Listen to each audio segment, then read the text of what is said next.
Misri Puspitasari, wanita asal Jambi menjadi tersangka kasus tewasnya anggota Bid Propampolda Nusa Tenggara Barat, NTB, Brigadir Muhammad Nur Hadi.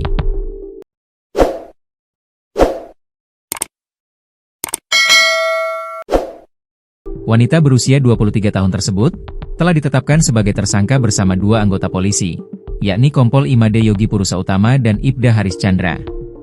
Setelah ditetapkan sebagai tersangka, Misri mengalami tekanan psikis hingga kesurupan. Kuasa hukum Misri, Yan Mangandar, menyebut bahwa kliennya kesurupan arwah Brigadir Nur Hadi saat diperiksa pada 29 Juni 2025. Saat kesurupan, Misri disebut mengungkap nama pelaku pembunuhan hingga cara membunuh Brigadir Nur Hadi. Ia, Misri, kerasukan arwah seorang Brigadir MN dan mengungkapkan nama pelaku serta cara pembunuhannya, kata Yan Mangandar, Rabu, 9 Juli 2025, dikutip dari Tribun Lombok. Peristiwa kerasukan itu juga sempat terjadi saat Misri mengetahui bahwa dirinya ditetapkan sebagai tersangka pada 17 Juni 2025. Kondisi kesehatan yang menurun dan insiden di luar nalar dialami M, ujar Yan. Saat menjalani pemeriksaan, kondisi kesehatan Misri dilaporkan tidak stabil, baik secara fisik maupun psikis. Kelelahan akibat perjalanan jauh dan tekanan mental yang luar biasa sejak ditetapkan sebagai tersangka pada 17 Juni 2025, membuat M mengalami stres berat, ujar Yan. M tidak menyangka kunjungan pertamanya ke Lombok akan berakhir tragis seperti ini, imbuhnya. Saat itulah Misri mengalami kesurupan, sehingga pemeriksaan sempat ditunda.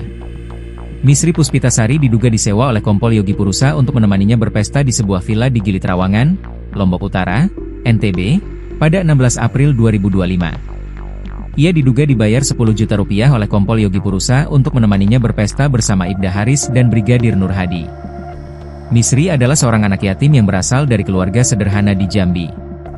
Almarhum ayahnya dulu merupakan seorang buruh dan penjual ikan.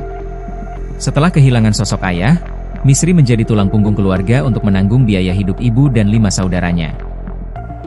Misri juga memiliki akun Instagram bernama Misri Puspita 11, tetapi akun media sosialnya ini dikunci. Dalam pendidikannya, Misri merupakan lulusan SMA. Ia tidak melanjutkan ke bangku kuliah. Sebelum Brigadir Nur Hadi ditemukan tewas di kolam berukuran kecil, Misri sempat merekam detik-detik almarhum berendam di kolam tersebut dengan keadaan masih hidup. Misri merekam Nur Hadi dari pinggir kolam renang sambil mengenakan bikini. Kala itu, Kompol Yogi yang menyewa jasa Misri tidak ada di lokasi. Yogi saat itu sedang tidur-tiduran di kamarnya, sedangkan Misri duduk di sekitar kolam.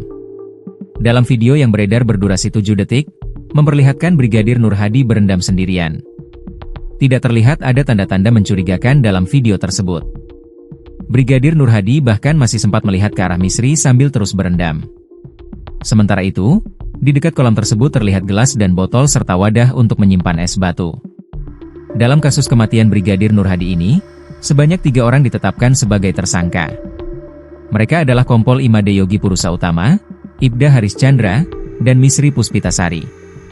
Namun, polisi masih belum mengungkap peran masing-masing para tersangka, termasuk yang mencekik Nur Hadi yang disebut-sebut sebagai penyebab kematiannya.